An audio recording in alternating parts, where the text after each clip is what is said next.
Assalamu alaikum, dear students. Yesterday we have completed textual work, textual questions. Today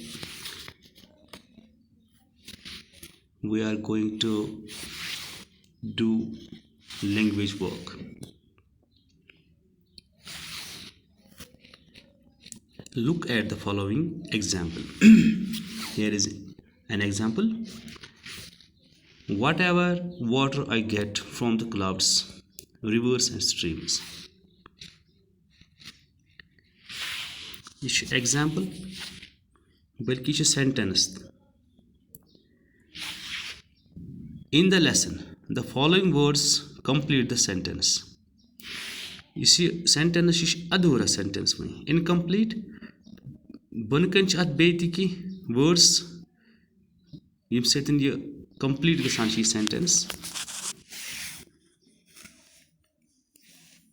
I store it inside me in pure trust and distribute it among the thirsty.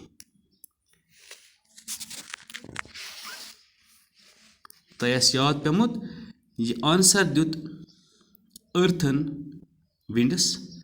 Whatever water I get from the clouds, rivers and streams, I store it inside me in pure trust and distribute it among the thirsty.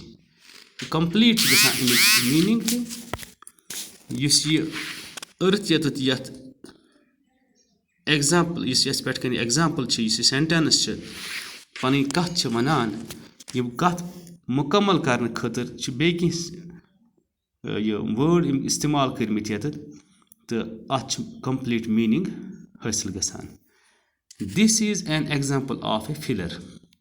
यत languages much ऐसे अत filler वनान. That is filler क्या गो? A short text used to fill extra space in a talk.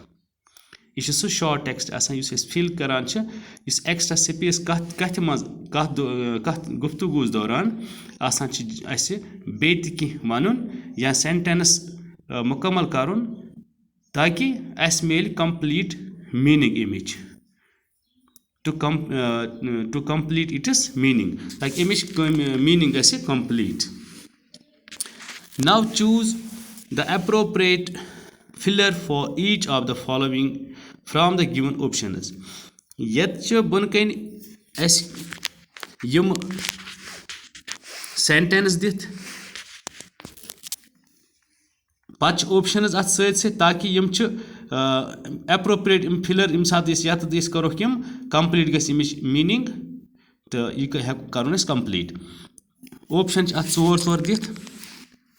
For example, गोडनिक च he tames animals because he ach four options dit. Seldom loves them, is afraid of them, is fond of them, hates them. तो जाहिर सी बात है यम सातन सुई छु जानवरन सतन इस जानवर रछान छ या पानस निश पालन करान छ मन जानवरन युस उहद फॉन्ड आस युस मन शौकीन आसान छ. तो part C युस यत much option is fond of them. He tames animals because he is fond of them. Part you see option number C ch option C ch such as yat satan yat karun add taki image meaning is complete. He tames animals because he is fond of them.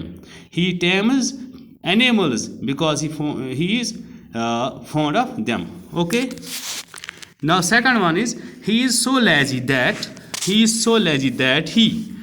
the one says tooth lazy tooth sust kahil that he always helps others. Yus sust kahil asan emis pet kya tawakka thao yim option maz hekiu tu pane ye wuchit always helps others, dislikes others, can seldom complete his work.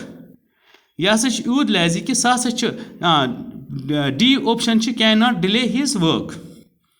तो यमुक use appropriate filler ये हेको इस्तेमाल can seldom complete his work. कभी कभार हसा छ पाने काम से कशी complete करान otherwise से काम करान की.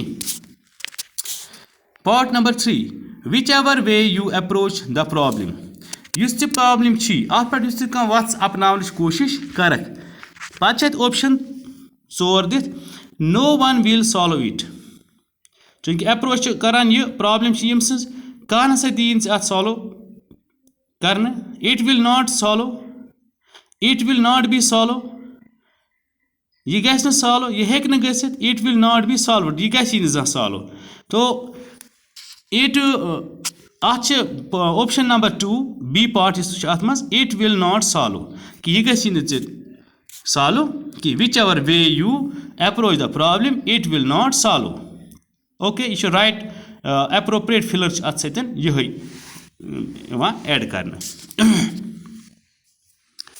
अम पे ब्या Number 4 the doctor warns him that unless he gives up smoking doctor अमिस वार्न करना कि यूत काल यह स्मोकिंग गिव अप करक त्रावक नश त्रावक तेल अच्छे 4 option he will be able to recover क्या अगर ये तम खतर हसा हे मतलब अमिस मिल यह कि यह हेक recover गसित he will not suffer his health will soon be recovered he will not recover अत जिस appropriate filler सह part D option number D अमुक he will not recover the doctor warns him that unless he gives up smoking he will not recover doctor अमिस warn कर कि यीतिस कालस न यह स्मोकिंग कर give up he will not चन से गसक न ठीक तोताम की ठीक है तो